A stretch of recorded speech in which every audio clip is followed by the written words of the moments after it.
This Torah class is brought to you by TorahAnytime.com.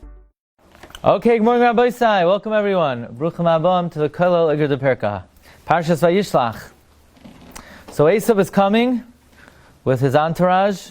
He's coming, he means business. He's coming with 400 men.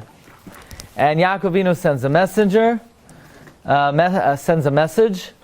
Vayitzav Yisam Lemar, he commanded them, saying, Koisai Merun ladoini la'esav. So shall you say to my master, to Esav, Koy amar avdecha Yaakov, im Lavan garti, v'ayechar arata. I lived with Lavan and I delayed until now. Says Rashi, what exactly is the message that Yaakov Avinu is sending to Esav? Im Lavan garti, why would Esav care where Yaakov lived? So Yaakov is saying, don't be jealous of me. Don't get so upset that I'm successful. Lo na'asesi sar v'choshev.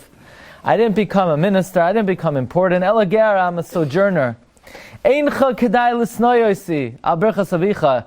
It is not worthwhile to hate me over the blessing of your father. Shabarchini have a gevir la'achecha sharei lo niskayma bi. It was never fulfilled. The brachas don't do anything anyway. You're jealous of the bracha. The bracha didn't do anything. Davar acher, another pshat. Garti begematria taryag. The numerical value of Garti is 613. Keloimar. What Yaakov was saying to Esav was as follows. Im Lavan harasha Garti, the taryag mitzvah shamarti. I kept all 613. V'loi lamadati mimasav haram. So Yaakov Avinu was sending word to Esav, don't mess with me.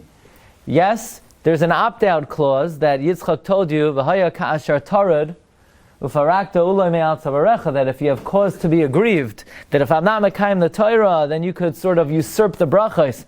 But I kept it pretty good. I kept all 613, even in the house of Lavan. But here's the question. The one thing that Yaakov cannot say is he cannot say taryag mitzvah shamarti. Because even though Yaakov Avinu certainly kept everything he could, but there's one notable exception. And that is, not kibbut av. He did not violate kibbut av. How did he violate kibbut av? You get to visit his father. What? 14 years. No, he was never punished for that. He was punished for delaying, which didn't happen yet. So that's not the problem. Okay? There's a different problem. Right? The problem is who he married. Right? Yaakov Avinu was married to Rachel and Leah. He's married to two sisters. Last I checked, you're not allowed to marry two sisters. That's what it says in the Torah. In fact, the Marsha wants to know, the Marsha explains, a famous Marsha in Sanhedrin Daf Yotes, how was Yaakov allowed to be married to two sisters? So many are not familiar with this very famous Marsha, that he wants to know if Yaakov Avinu was Mekayim Kol HaTorah Kula, how did he marry two sisters? It's something the Torah was destined to answer. He said like this. That's the Ramban. Now we're learning the Marsha. The Marsha says, yeah, thank you. The Marsha says that how could Yaakov marry two sisters? He says that's not a problem, technically. Why? How did he marry Rachel? You know, what did he give her? He gave her a ring that cost $100. He gave her kesef. He gave her shava kesef. He was mekadesh her, says Marsha, with hanas mechilas milva. He said to Lavan, Evodcha sheva shanim, I'm going to work for you for 7 years. You're going to owe me the money. I'm going to be moichel the money. And even though the Gemara says in Kedushin, mekadesh b'milva, eina mekodeshes, mekadesh b'hanas mechilas milva mekodeshes.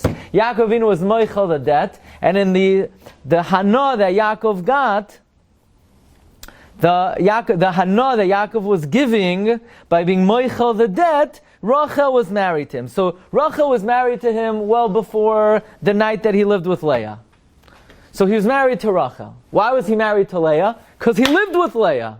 V'hinei ba'boiker Leah. So you say, no, but it was a mekach tos. Not a mekach tos. Ein adam bayil bilasa bilas nos. Yaakov's kavana was, whoever this is, I'm mechavein to mekadesh. So you say, but then the kedushin is not toifis. Kedushin is not toifis on two sisters. Sure it is. Before the Torah is given, avada kedushin is toifis on two sisters. So you want to know how could Yaakov marry two sisters? Rachel he married, and Leah he lived with. So that's how he married two sisters. Now what do you want the guy to do?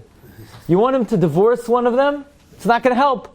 Because the other one will still be achos gerushasai.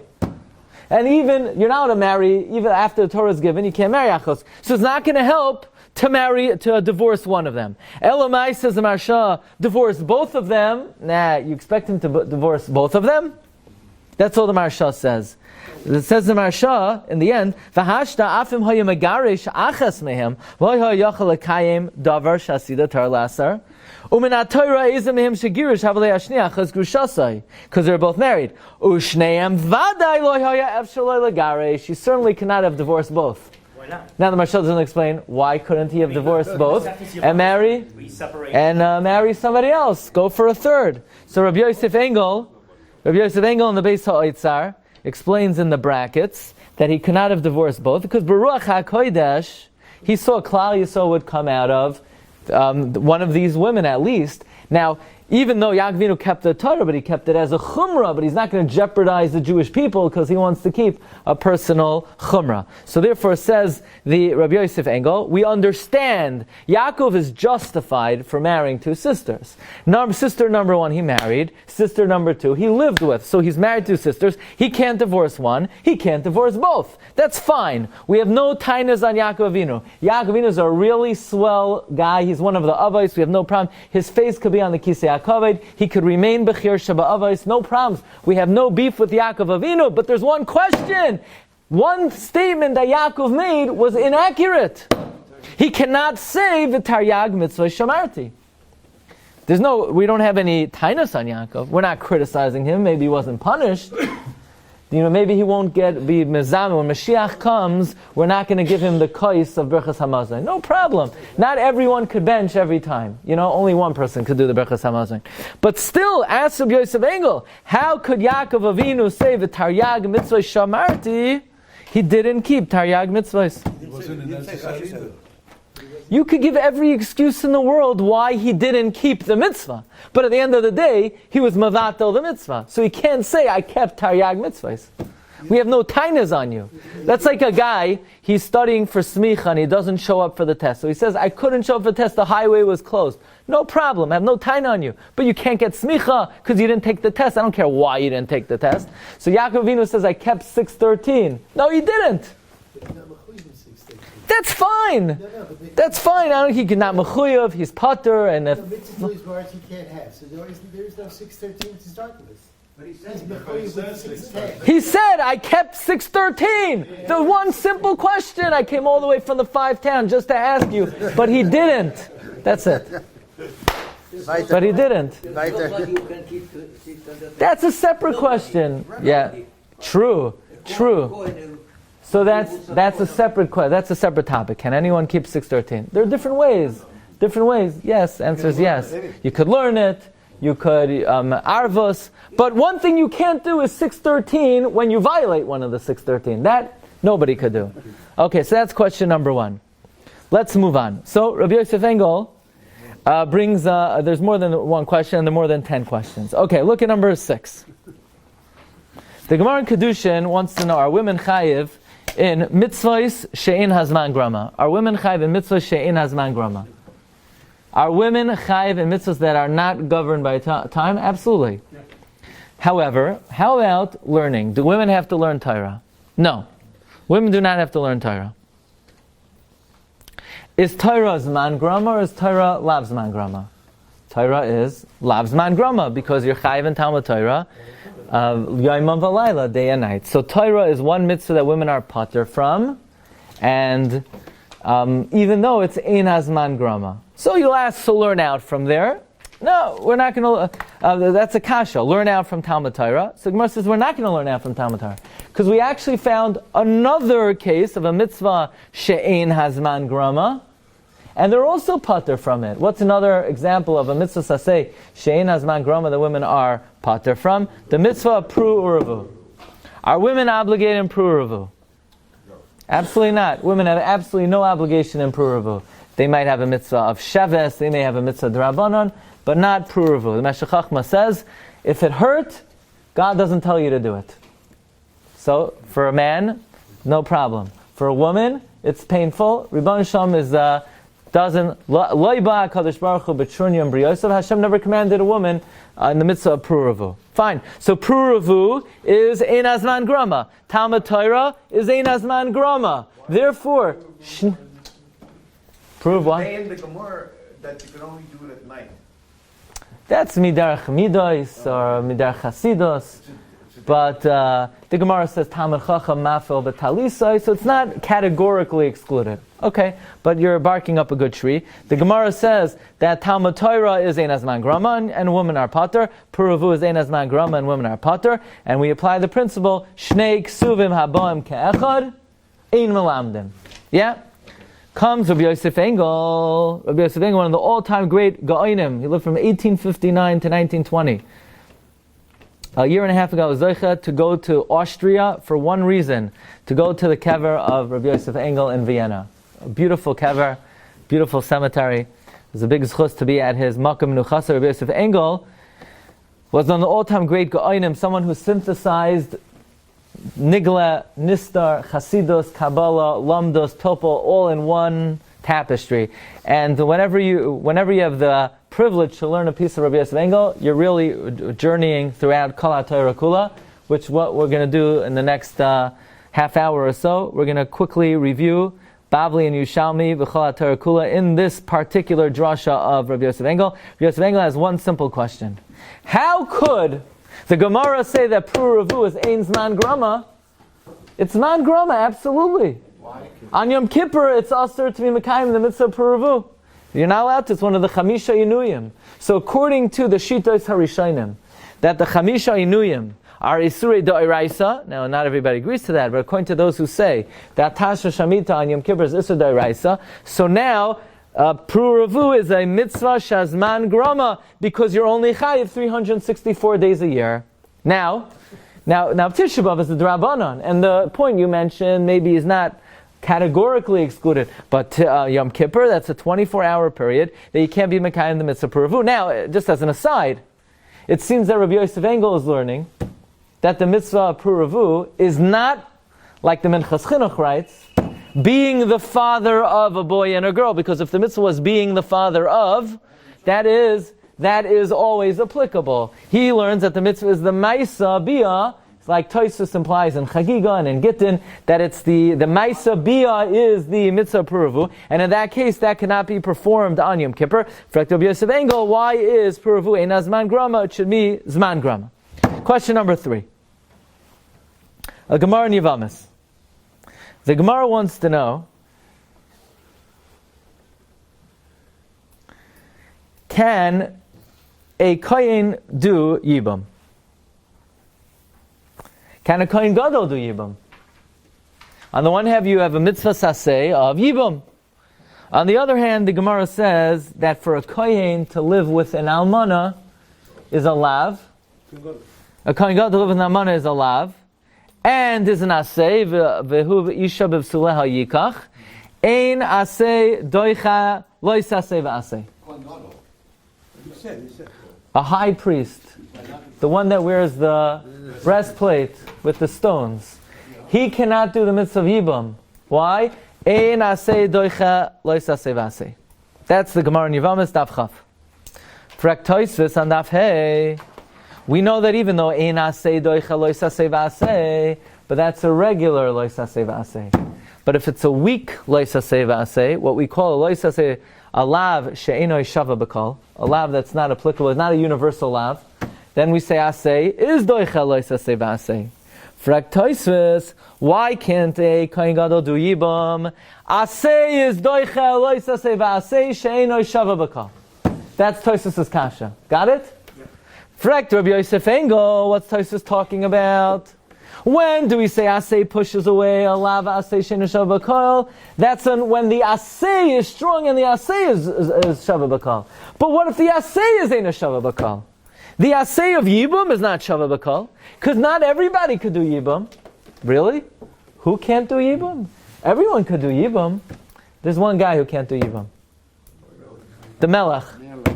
The Melech. The king. The Melech can't judge a case, he can't be judged. Can't testify about him. Can't do chalitza, can't have chalitza done on his wife, and he can't do Yibam. Frekt Rabbi Yosef Engel, how could Tosfos ask, let the asay of Yibam push off the lava asay of living with an almana, but the asay of Yibam is ein shava b'kol. because not everyone in Klal Yisrael could do Yibum. A Melech, a king, doesn't do Yibum. So it's an assay that doesn't apply by everyone. So Rabbi Yosef Engel advances one of his premier theses, and that is, this concept that you've probably heard before is really derived from the three questions we just asked, and that is, if you're off by one, you're still on target. Off by one doesn't count. You want to know, why does the Gemara say that Pru'uravu is Lavzman Grama? But what do you mean, on Yom Kippur, you can't be Mekayim Pru'uravu? It's one day a year. One day doesn't count. One day though, if you're only missing one day, if you could find me one other day, Yom Kippur and Tisha B'Av, or one other time, that's fine. But one day, we ignore it, let it slide, let it go. It's not a big deal. It's like you did it. You want to know, Yibum? Yibum is Shava Bakal. But there's one guy who can't do Yibum. One guy. Don't bring me a ride for one guy. One is not a... What? Marrying two sisters. Okay, one sister. Another one. Only one. 613. Once... You're marrying two sisters. How about one? Okay, so let's see some other examples. I didn't answer the first one yet, but let's examine a number of other sources where we see this principle that you could be off by one. Okay, so comes Rabbi Yosef Engel. You know, Rabbi Yosef Engel was a tremendous guy. There was once a big machloikis between two women. There was a pile of laundry. Zeh oimer kula sheli, v'zeh oimer kula sheli. So Rabbi Yosef Engel, the case was brought to him. So he told one of his kids, put some dirty socks in the laundry. So, they come back the next day. One woman says, coolishly, the other woman says, except for these dirty socks. He said, okay, that's the right one. By the way, in Vienna, so in the Vad of Vienna, Rabbi Yosef Engel's Hechsher said on it, Toiv shabet habachim shutafay shel Amalek. Like, shutafay shel Amalek. That's what it says in the end of Kedushin. The best butchers are partners with Amalek. The Pashib Shad is, the butchers are tough guys. They're a mafioso. But he said, no. He said, you can't be a butcher, really, because if you're a butcher, what if the animal's in a velo treifa? You're going to want to make money off of it. So he would insist that the butchers have a non-Jewish partner. And the non-Jewish partner would get a cut of every sale. And if there was an avela, it would go to the non-Jewish butcher. And this way, if an animal is an avela, the yid wouldn't really lose a lot because it could go to his partner. He said, otherwise, if you don't have an Amaleki partner, there's too much of a chemdas mama and to be in the kashrus business. So his hechsher said, Toiv shebet habachim shutafay shel Amalek. That was the stempel on the, and the chicken, they used to have that little shatnez label they used to put on. Yeah, go ahead. So that's what it said on his plumba. Okay. Be it as it may, the beginning of Parshas Chukas. Zois Chukas HaTorah. Asher tziva Hashem lemar. Daber al b'nei Yisrael. V'yikchu elecha fara aduma. Timima. It has to be complete. It has to be whole. Says Rashi, She'im hayu b'shtei saros shchoros psula. If the cow has two black hairs, it's puzzle. Frekt Rabbi Yosef Engel, I don't understand. Why two black hairs? It says it has to be completely red. Even one black hair should render the paraduma unfit. Is a raya from Chazal that one black hair, the cow is still considered 100% red. Otherwise, why would Chazal say you have to, it's puzzle if it's two, even one? The answer is one off doesn't count. Next raya. Number 5. There's a shaila in Halakha. I sell you a, I don't know what. I sell you my hat. Right? This hat, I got in Israel. You can have this hat for $200. Okay, fine. So I give you the hat, and you give me an envelope, and I come home, and I open up, and there's $199. Is a good sale or not a good sale? We made a deal. I said I want $200 for the hat. So I would say, Avadis, it's a mekach tos. I said I want $200. You didn't give me $200. There's a shaila in Bava Metzia. Look at number 17. He sold wine. He was missing one zuz. And he said, I'm not moichel. I want the zuz.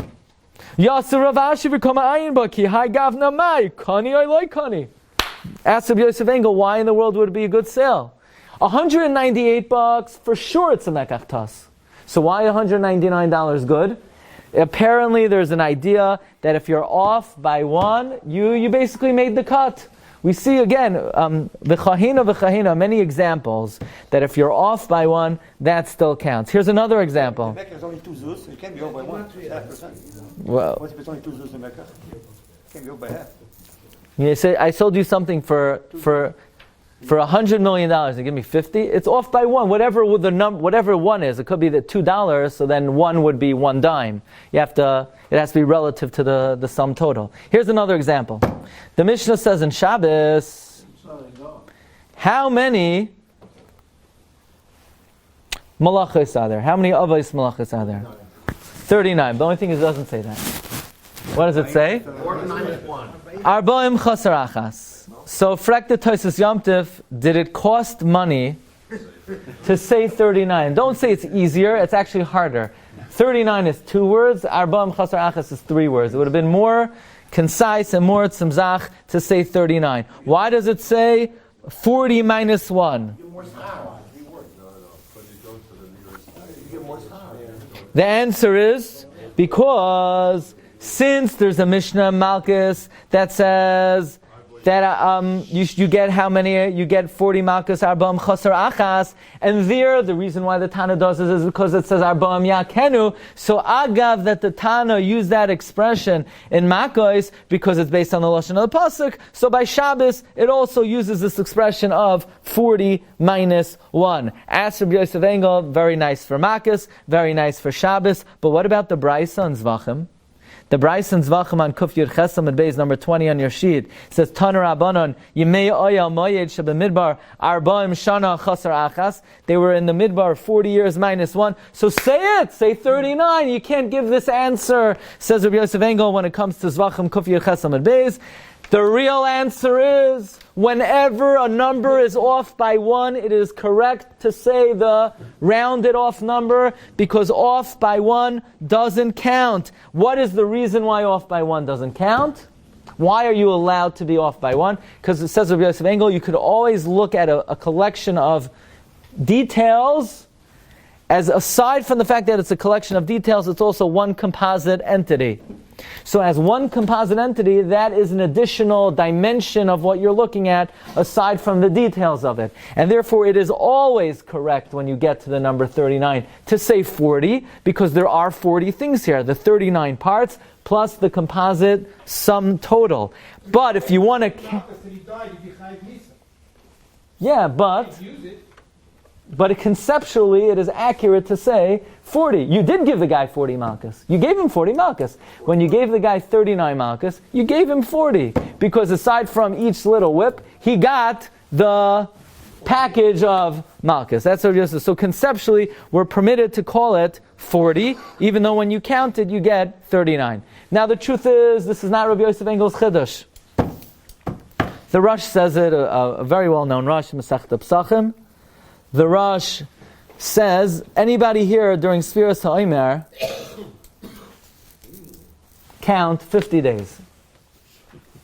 So the truth is really, according to some Rishonim, you do count 50 days. The Roikach Shita is, you have to count 50 days.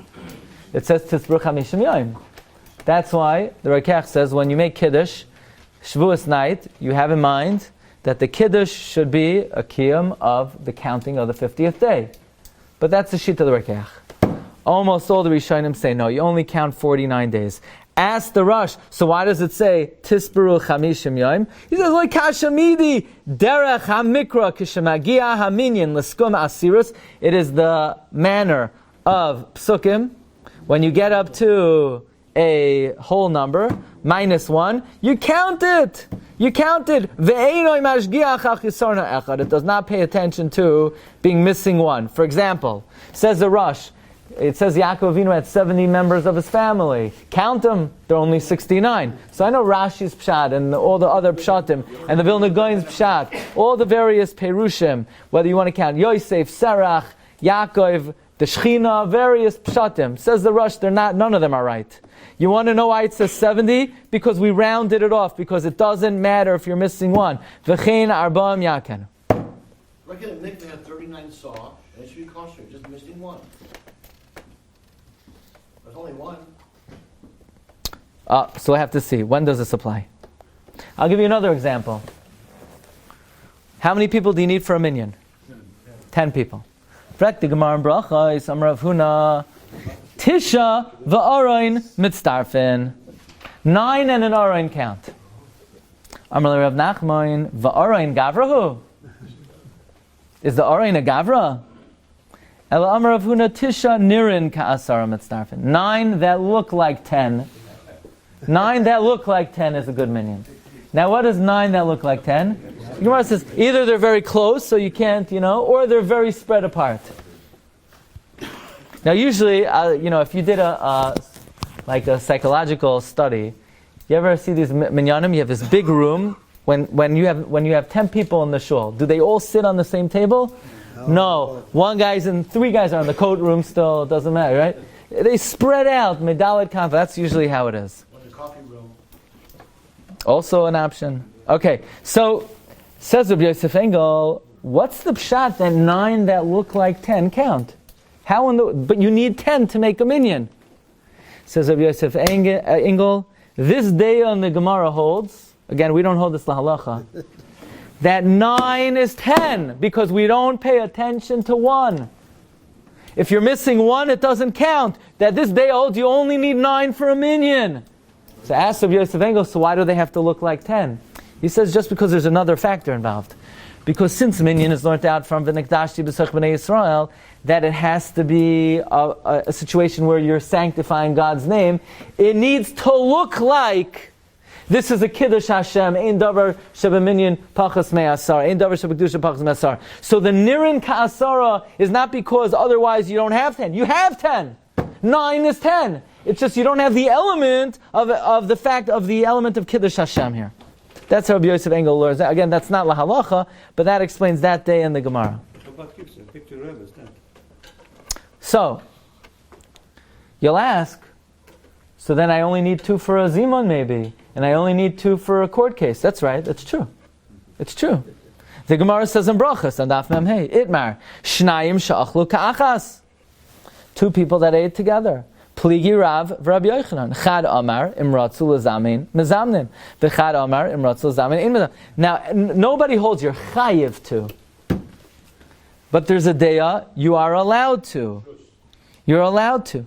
And he says, the Yerushalmi says that based on this machlokes is another machlokes. Shnayim shedinahu dinam din or ein dinayim din. There's a day it's a good din. There's a day it's not a good din. Says Yerushalmi, the opinion's not a good din. Goes as l'shitase the opinion, 2 people can't make a mezuman. And the opinion that it is a good din is l'shitase the opinion that 2 could be mezamein. So Rabbi Yosef Engel explains this very simply. Really, 2 could be construed as 3. You're not obligated to see it that way. You're entitled to see it that way. And therefore it is at your discretion to possibly be mezamin. And then he explains this idea al pi Kabbalah. As I mentioned, in a lamda shapis halach bis, he'll put in parentheses that the hezber is al pi Kabbalah, and the way he says it like this: Who is the court in Shemayim? Who are the 3 dayanim? Abraham, Isaac, Abraham, Yitzchak, and Yaakov. Abraham is midas hachesed. Yitzchak is gevura, din. And Yaakov is not really, as a midah, a separate entity. He's koilel. He's koilel, the first 2. That's the concept of im ha-koilel. The concept is usually the missing one is a synthesis of the whole group that we had in front of us. And therefore that's the concept that we don't really need it. We don't really need, Yaakov is not ma'akev because we already have Avraham and Yitzchak. Yaakov is there to synthesize them, but viewing the 2 together, they could be construed as synthesized without the entity of Yaakov. That's how. So you're not convinced yet. 9 rayas is not enough. So I'm going to bring you more. What? We just said we could. Yeah, we just said there's a day you could shnayim shadunahu. There's a amanda amar 2 works. Now, obviously, by the way, in most situations we don't apply this. Then, in almost every halacha we do not apply this. For example, a guy is running late, So he starts the Kriya Shema 1 second after the Zman Kriya Shema. Or according to the Mishnah Berurah, he finishes, he doesn't get in the last word, Ani Hashem Elokeichem, the last or the Elokeichem, it was after the Zman Kriya Shema. What percent of Kriya Shema were you Mekayim? 0. Again, if you need to say all 3 Parshas, so there's a Shita, the first pasuk, the first Parshas. In other words, let's say your tefillin is a hair's breadth over the Makayim. Do we say, well, off by 1 centimeter? No. In almost all areas of Halakha, there is no wiggle room. But these are notable cases, notable exceptions, where we say off by 1 is good enough.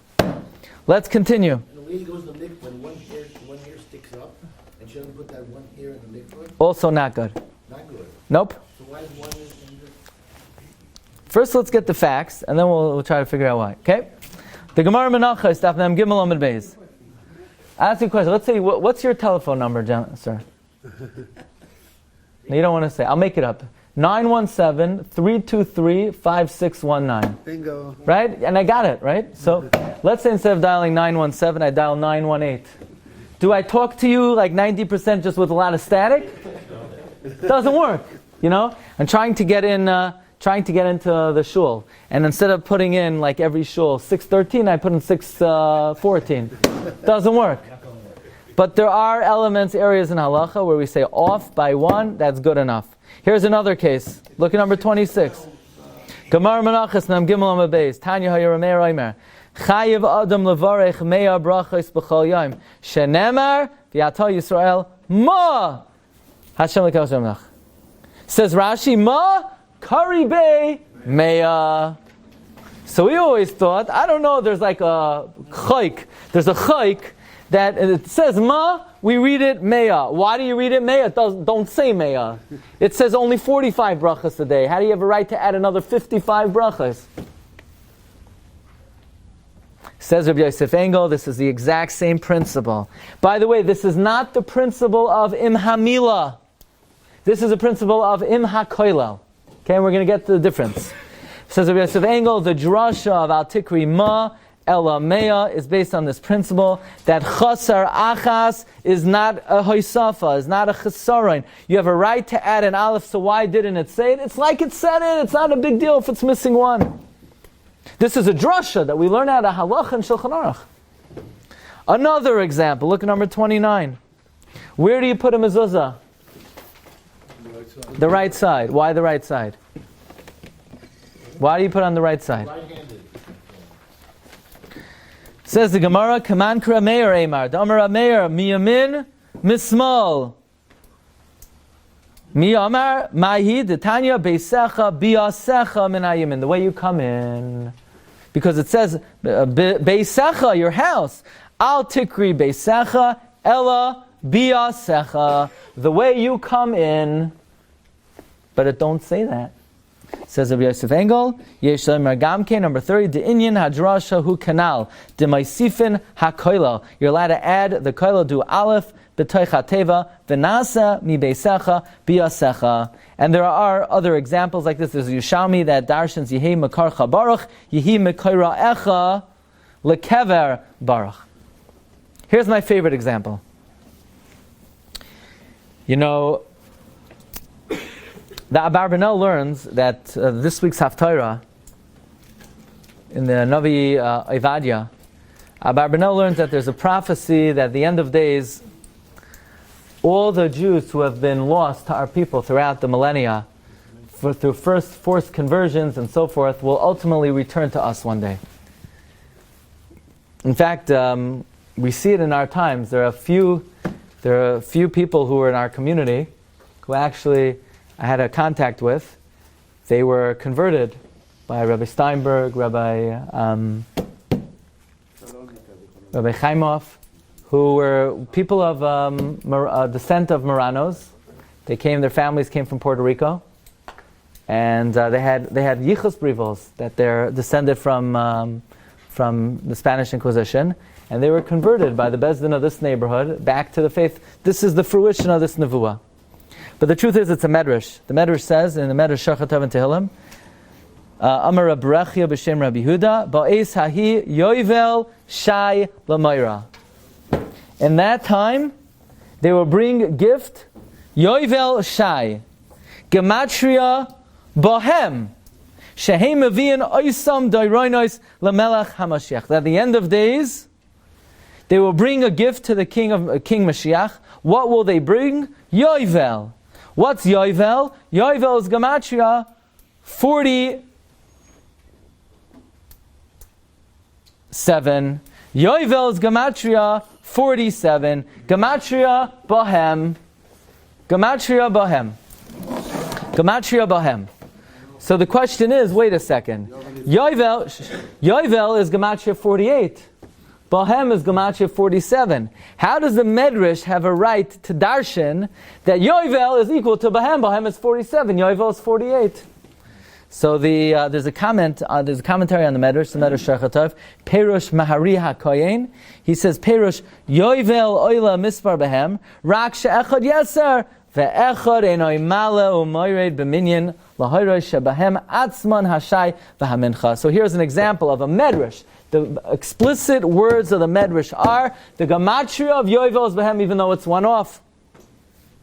Now, says Rabbi Yosef Engel, if you look in the commentary on the Medrash, Zayis Ra'anan, who wrote the Zayis Ra'anan?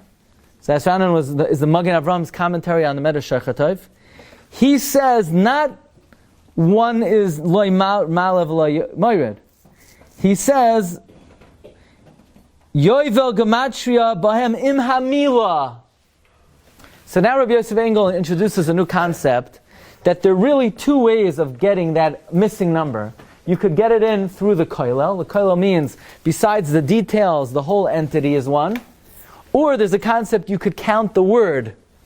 And he says it could be the concept of counting the word is a different concept than counting the koilel. And he says in that case, really you're allowed to be two off. Because you could use the milah and you could use the koilel. And therefore the Balei Haremes, at least, not in Halakha, are entitled, where necessary, to count the koilel and to count the remes. I'll give you another example. So the koilel is how many letters of there? Now the koilel... Or how many letters or how many... Now the koilel is, besides the details, the whole entity, everything together. The milah is plus you count the word itself. The word itself. The word itself. Now there's a third thing, is you could count the number of letters. But that's, that's advanced Gematria, okay? This is, Intermediate. yeah, well, this is 101. Here's another explicit example in the Medrash where you could be off by one. Anybody remember how old was Avraham Avinu when he left Haran? 75. Very good. Avraham was 75. And the Medrash says, like all great people, when big things happen, they're 75. Like Esther! And the Medrash says, how do we know Esther was 75? Because her name is Hadassah, and Hadassah is Gematria 75. One small problem, though. Hadassah is 74. So the Medrash says, Esther was 75, but Gematria Hadassah. But Hadassah is 74. Says Rabbi Yosef Engel, what we learn from here is this is not a new invention of the Balei Haremes. These were the original tools of the Tanoim who wrote the Medrash, that there's a concept that when it comes to numbers, you're allowed to be off by one. Here's another example. Another example. Now, if you want to collect Social Security a year early, I don't know, you could try, I don't know. But here's another example the Maral uses. Maral says that we know that the words of Kriya Shema correspond to the Evar of Shel Adam. The problem is if you count the words of Kriya Shema, you only have 245. Okay, so there are different ways. Kel Melech Neman. Now you don't say it when you're down with the minyan. Kel Melech Neman.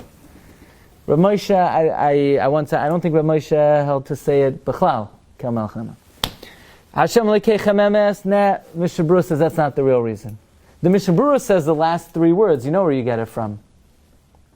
You get it from V'yatzav v'nachem v'kayim v'yashem v'neman v'yav v'chav v'nechem v'nara v'nayra v'adrim suganim kol v'toiv v'yafeh. 15 vavs. 5 times vav is what? 30. 30 is Hashem's name, but Hashem is 26 plus the 4 letters. It's a Mishnah Berurah. So you have 90.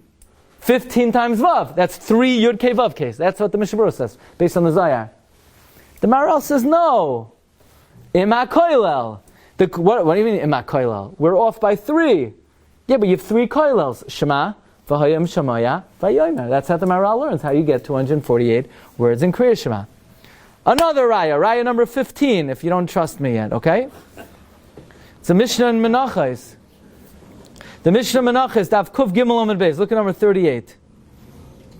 If a person is menadev a mincha, you bring 60 isaron in 1 kli. What if I say I want to bring 61 isaron? You put 60 in 1 kli and 1 in the other. Says the Gemara, why? Why are we such a stickler for that one? The Mishnah says like this. Because the most a tzibur will ever bring in 1 kli is 61. When is that? The first day of Sukkot that falls out on Shabbos, you'll put 61 in 1 kli. And the Yochid always has to be 1 less than the tzibur. That's the Mishnah Menachos.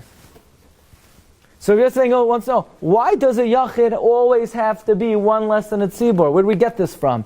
That if I want to bring 61, no, 60 in 1 cup, 1 in the other. Because you can't be more than a Tzibur. What is this compelling logic? An individual always has to be 1 less than a Tzibur? Rabbi Yosef Engel says it's very simple. Because by very definition, a Tzibur is always 1 more than the collective sum of its parts. Why? Because if this Tzibur is 5 or 15, it's automatically 16 Ima koilel, the 15 people and the entity. So by the very definition, an individual is always conceptually 1 less than the tzibur. Therefore, if a tzibur will sometimes bring 61, the yachid will bring 60. Says Rabbi Yosef Engel, you ready? One last one. Avraham Avinu is davening to Hashem number 40.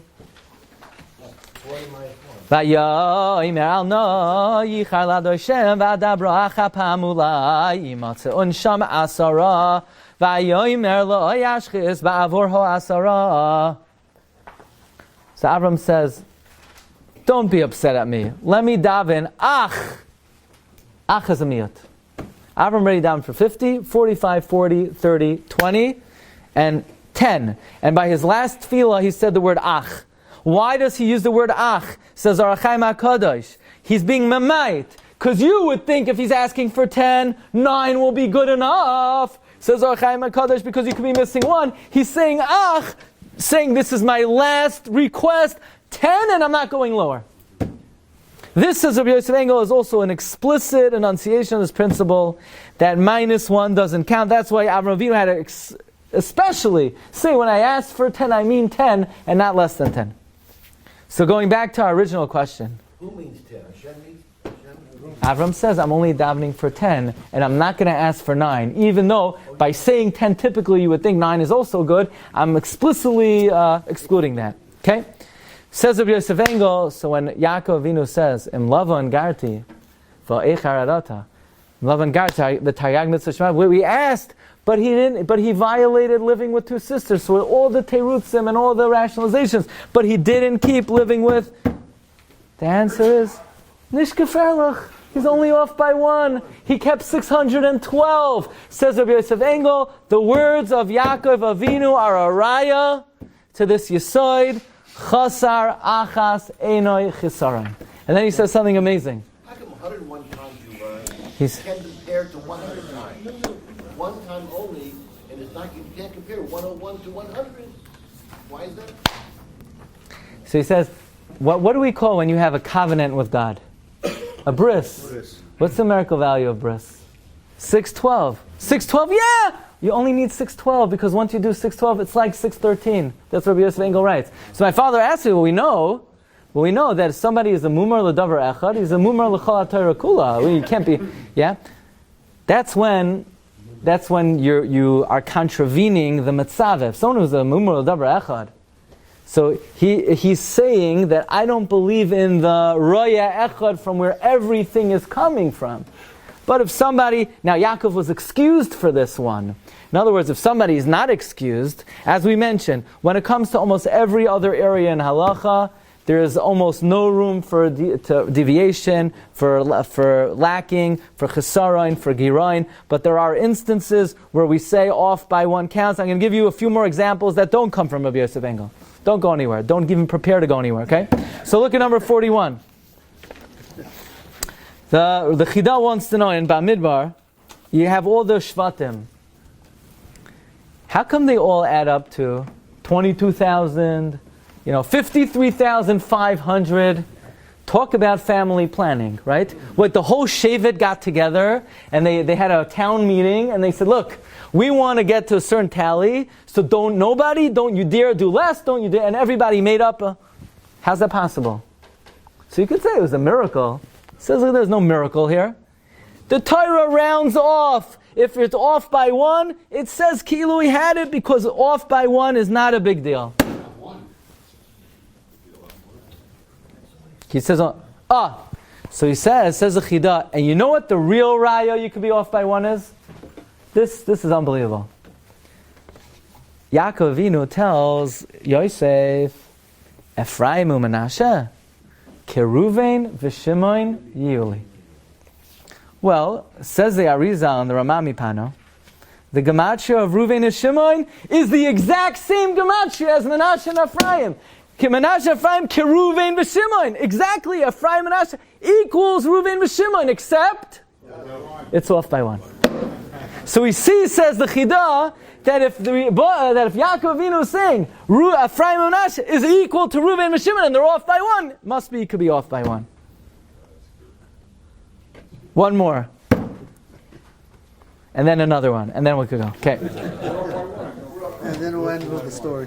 So we know, I've said this over many times, but in this context, we know that the Mishnah says in the end of Makkos, that Rabbi Kiva was in the Har HaBayis and the other Tanoim were with him and they saw the foxes walking on the Har HaBayis and Rabbi Kiva was laughing and they were crying. So we said over an amazing pshat from Rabbi Yamin Vitali that who are these foxes on the Har HaBayis that Rabbi Kiva saw and was laughing? Shualim, if you unscramble it, it could spell Yishmael. So Rabbi Kiva knew that in the end of days the Yishmaelim will be prancing on the Har HaBayis, and we know the end of Chayisara, the beginning of Toldos. The end of Chayisara is the fall of Yishmael. The beginning of the Toldos is the Haylada of Klal Yisrael. And the Baal HaTurim says, right when Yishmael falls, that's when Ben David will come. So Rabbi Kiva foresees the Yishmaelim on the Har HaBayis. The only thing is, Shualim does not spell out Yishmael. It's missing what letter? Aleph. One. What are you going to do, right? What are you going to do? And you'll say, I don't know. So the sources are in the Medrash. The sources are in various rayas in Shas. The Trumas Hadeshen himself, one of the Rishonim, Rabbi Yisrael Isserlin, there's a collection of his minhagim called Leket Yosher, and who's a Talmud of the Trumas Hadeshen. And the Leket Yosher recounts that the Trumas Hadeshen said, the fact that you could be off by one is mavuar in our Rashi, that comes from Chazal. Because we have a tradition that if we would have been in Eretz Yisrael, the number of years Kaminyan V'noishantem, which is 852 years, then it would be Niskayim in us, Va'avadetem mehera, right? Kisoylid banim, uvnei banim v'noishantem ba'aretz v'hishchatem, v'azizem, right? Hishar melecha ki avoy toivedun. That if we would have been in Israel 852 years, growing stale there, then Hashem would have had to destroy us. So He did us a big favor. He kicked us out 2 years earlier, after 850 years, right? We know before we built the Bayis Rishon, we were there 440 years, and the Bayis Rishon stood 410, so we were in Israel 850. We got out just in the split second, 2 years before the Noishantem. Yeah? Wait a second. Hashem gypped us out an extra year. We could have been in Eretz Yisrael another year, 851 years, and still it would not have been fulfilled the Noishantem. Why did Hashem have to kick us out after 850? He could have gotten us an extra year. You know why? Because if we would have been there 851, that's already 852. That's why if Hashem said 852, we had to leave 250. Now, when this applies, and when this doesn't apply, don't take it into your own hands. Okay? It almost never applies. It almost never applies. Chazal b'chachmasam knew when it applies. It concludes Rabbi Yosef Engel, and this is how we're going to conclude. Ubasi rak laha'er. I'm just telling you, I'm just telling you that it applies. When it applies and how it applies, that's lefi ra'os einei chachamim. Have a great day. Shkayach. You've just experienced another Torah class brought to you by TorahAnytime.com.